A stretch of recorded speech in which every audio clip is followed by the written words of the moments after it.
Hi, I'm Michael McClarney, reporting live from the world headquarters of Hardlines, the information network for the retail home improvement industry. And I want to talk to you about why Lowe's isn't going to buy Rona. That's right. Our position is that Lowe's is not going to buy Rona, at least not in the near term, and I'd like to explain to you the reasons why. First of all, historically, Lowe's has had one experience buying another company, Eagle Hardware, many years ago. It did not go well. They had many years of troubles with logistics in disarray, with mirroring two corporate cultures together, and otherwise just trying to bring the new stores online with the existing chain. I think that kind of problem would be exacerbated even more in Canada with any acquisition of Rona. Talk about two different cultures, not just corporate cultures, but cultures that are distinct nationally, and the fact that so much of Rona's business in Quebec, we have an added dimension of a different language to deal with as well. That is going to be one huge hurdle to any kind of takeover or merger of the two companies. Also, Lowe's is very methodical. They're not in any hurry.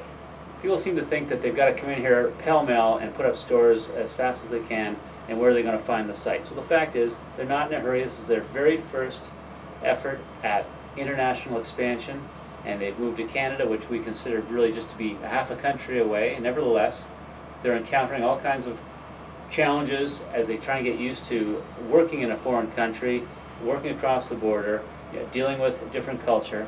Even though it shares for 2/3 of this country the same language, nonetheless there are a lot of disparities that they're getting used to, and that's what this exercise is about. It's not about throwing up as many stores as possible. They're not in a hurry.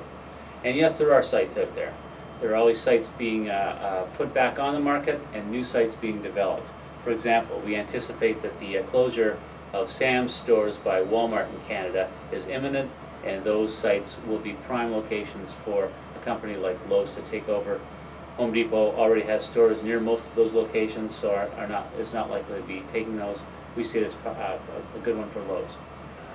On the other side of it, Rona has its own business plan and has a strategy of passionate Canadian expansion, of applying and giving jobs to Canadians, giving job opportunities and career opportunities to Canadian retailers, and really has no desire to, even for the sake of a share stock boost, to sell to Lowe's.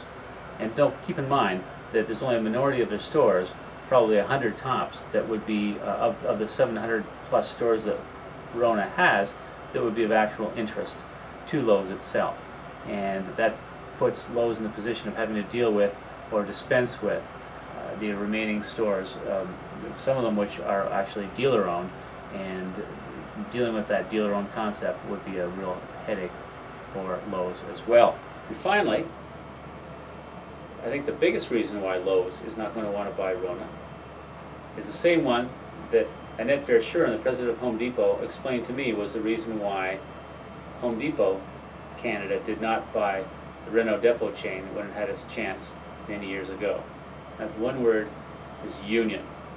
There are unionized stores in Quebec mainly, in the Rona chain, as well as the distribution level, and there's no way that Lowe's wants to let the unions get a foot in the door to a company that has 1,400 stores worldwide. So that, to me, is the kiss of death for any deal between Lowe's and Rona.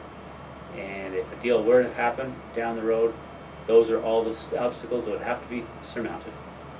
Michael McClarney reporting live from the world headquarters of Hardlines.